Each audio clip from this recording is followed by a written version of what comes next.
Direct News TV. March 27, 2024. Most Americans disapprove of Israel's actions in Gaza. Poll. A majority of Americans disapprove of Israel's actions in Gaza, a new poll has shown, as the Israeli military continues to pound the besieged Palestinian enclave and imposes a siege that has created a hunger crisis. The Gallup poll released on Wednesday found that 55% of respondents disapproved of the Israeli military's actions in the Gaza Strip, up from 45% who said they disapproved in November, a month after Israel began its operation. Among Democratic Party voters, the percentage was even higher, with 75% of respondents expressing a negative view of Israel's actions, while 60% of independents also said they disapproved.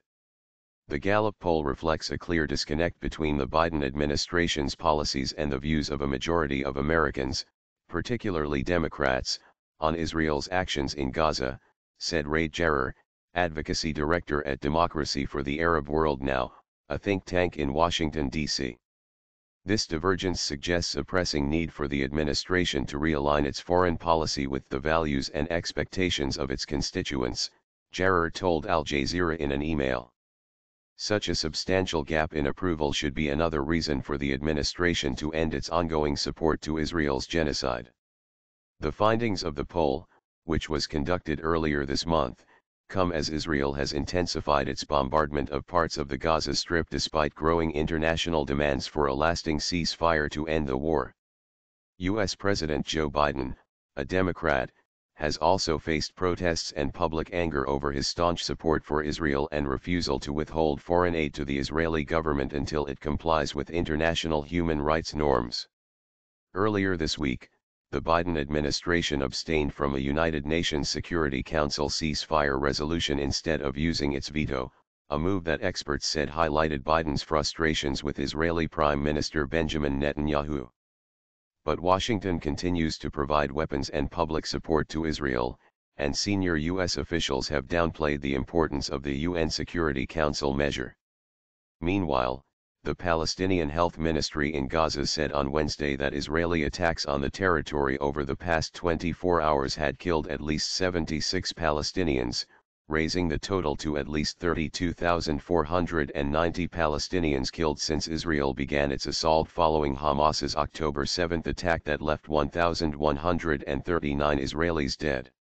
Israel also continues to block humanitarian aid deliveries to the enclave, which is facing shortages of food, clean water, and other supplies.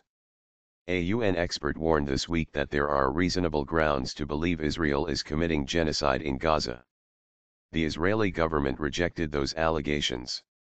Against that backdrop, Biden's approval rating for his handling of the situation in the Middle East sits at 27%, according to another Gallup poll released last week. Among Democrats, the approval rating was 47%, compared with 16% and 21% among Republicans and Independents, respectively. Democrats' widespread opposition to Israel's actions underscores the difficulty of the issue for President Joe Biden among his most loyal supporters, Gallup said on Wednesday. Some Democratic critics believe Biden has been too closely aligned with Israel by not taking stronger actions to promote a ceasefire and to assist Palestinian civilians caught in the war zone. Biden has faced a growing protest movement over his Gaza policy as he campaigns for re-election in November against his predecessor and the Republicans' presumptive presidential nominee, Donald Trump. Groups have urged Democratic voters to cast uncommitted ballots during several state primaries so far this year, including in the key U.S. swing state of Michigan. Earlier this month, organizers of the so-called Listen to Michigan campaign announced plans to take their movement national. Today, we launched our national movement to let you all know uncommitted voters aren't going anywhere, and we aren't backing down until we achieve a permanent ceasefire, Layla Elabed, a key organizer, told reporters. My name is Kingsley. Please like, share, subscribe and hit that notification bell so you can be the first to be notified whenever we post. You won't regret it.